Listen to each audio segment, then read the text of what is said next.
Listen, locker room, there is a lot to talk about. I've been away for a bit, but I'm not just going to let this news just slip by. All right, we got to react. And stay tuned because at the end, I have a question for the locker room.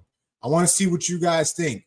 But more importantly, drop a comment and let me know what you think. But the question at the end is for all of us to kind of talk and discuss about. There's been a lot of news in Europe, right? It hasn't been too quiet over there, right? And it's news worth coming out of the shadows for a little bit. It's news worth talking about, reacting to. We finally get a London team. We finally get a team in London that is going to compete at the highest level in whatever league it is.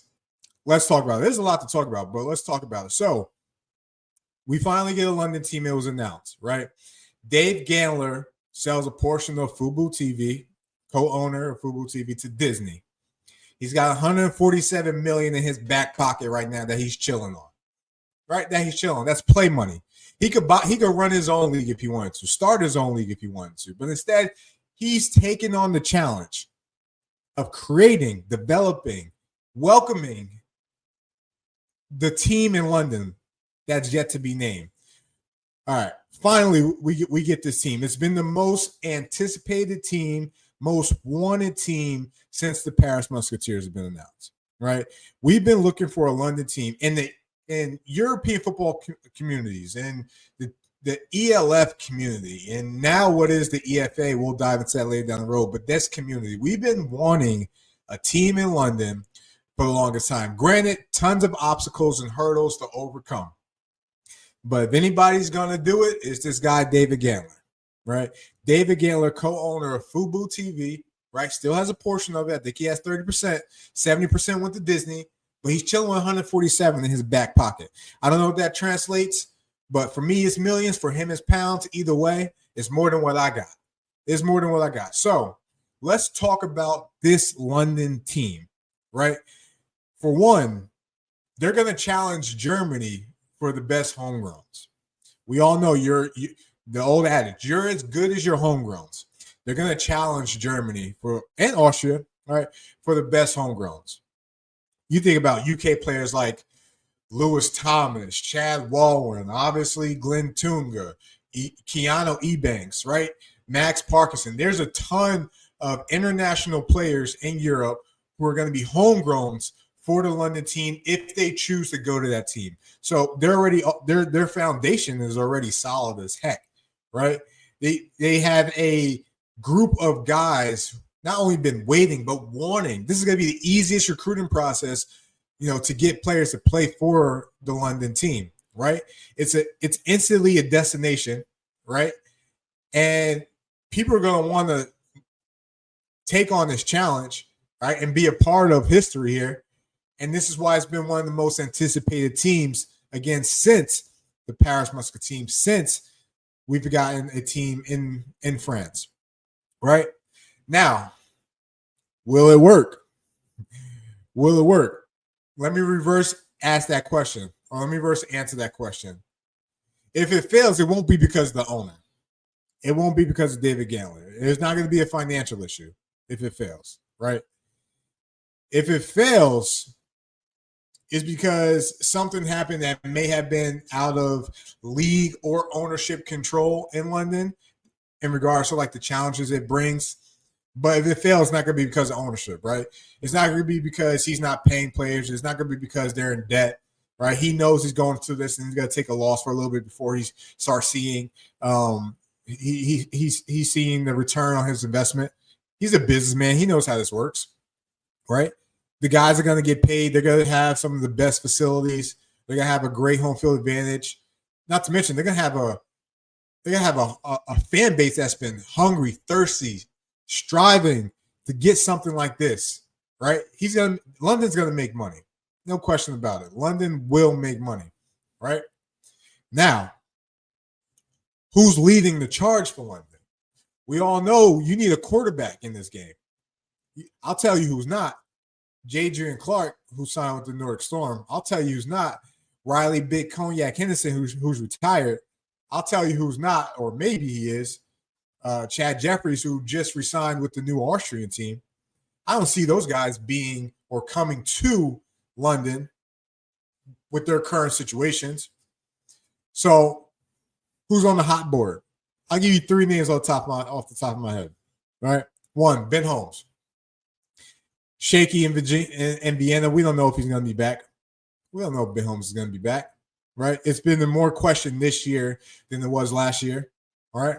Ben Holmes would be number 1. Reece Sinnett, league MVP. If he's on the back 9. I know he's a golfer. He's on the back 9, but there's anybody that's going to draw a lot of interest for this type of team, to set the foundation for this type of team, to build a winning culture, is Reece Sinnett. Easy. Lastly, keep an eye on the guy you've all been waiting for, the guy we've all been missing, the guy we've been waiting to see since he left us, and that's Zach Magic Edwards. If anyone is going to get Zach out of retirement to come back overseas and play, it's this team in London. Right? I mean, I can see some other teams that potentially he could play for. I can see him for the Raiders. If Vienna doesn't go with Ben Holmes, I can see him in Vienna. All right? I don't know if it's a match with the Surge. Who knows? But the team in London will get Zach over here quick. I think those 3 names are names you should keep an eye on for this London team, right? And what that's going to look like, right? But make no mistakes about it. The news we've been waiting for probably 2 years. Will we ever get a team in London? And the answer is yes, right?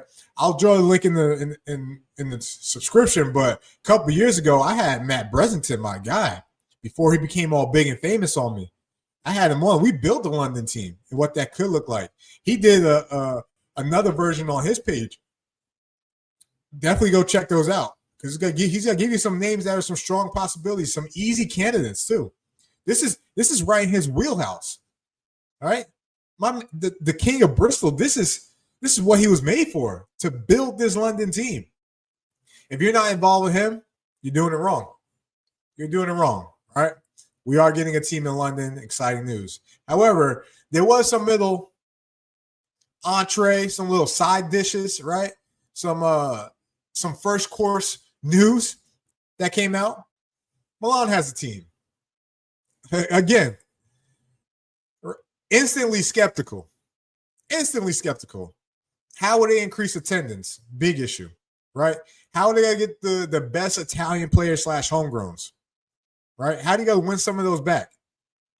What's the management situation look like? All issues Milano had last season, right? And you think about the team, poorly constructed, not a lot of depth. Secondary was poor, right? Receivers were decent. They had a decent run game. Online wasn't great, right? But who's going to be the coach? Obviously, things are going to figure out, but I'm instantly skeptical. What's going to be different? What's going to be different from this Milano team from what we saw with the previous? The Milano Seamen, as we all laugh about, right? If there's not a big difference, I'm going to remain skeptical.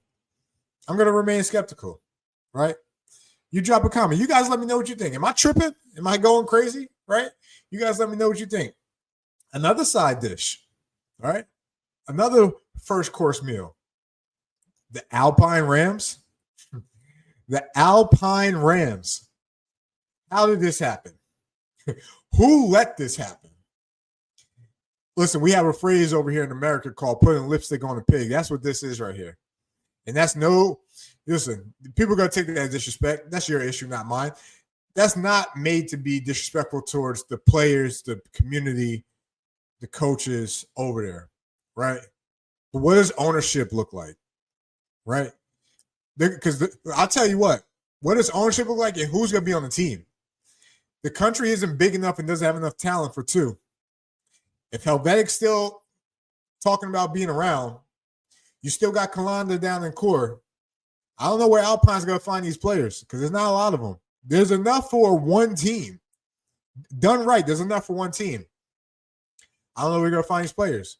They're going to run into the same issue, probably worse, that Helvetic ran into. And that was, you're not going to get the best homegrowns, right?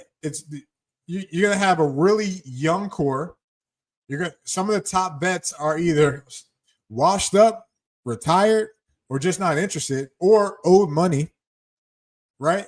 How are you going to attract the top best homegrowns, right? I'll tell you what, if the Carolina Broncos are not involved, you're wasting your time. This is not even happening. This is not even happening. If you can't get some of the best players from the best team that's been the best team in Switzerland for a long time, do your history. If you can't get some of those best homegrowns, you're wasting your time. I refuse to let myself get emotionally invested like I did with the Helvetic Project, right? Find me someone who roots for Switzerland more than I do, that goes to bat for Switzerland more than I do, right? The Helvetic Project was a poor representation of Switzerland football, Switzerland talent, right?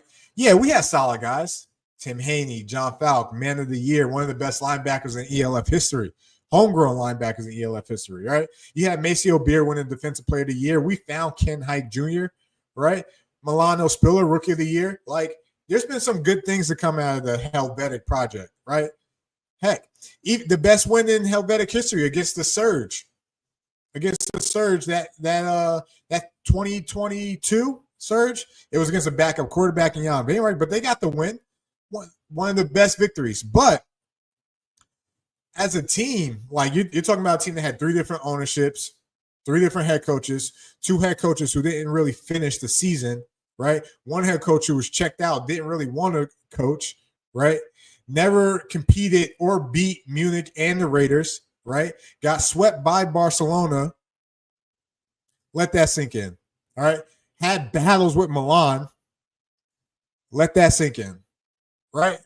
And they always had a defense that had a lot of potential, but they never were strong enough on the offensive line to compete. And because of that, the offense never really got going, right? So again, I'll ask, how did this happen? Who let this happen? But also, more importantly, what league are these 3 teams playing in?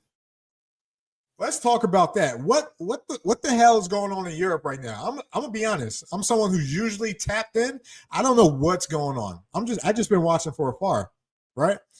And refusing to comment. But now I feel like because everything's been going on, I have to come out of my shell a little bit. All right.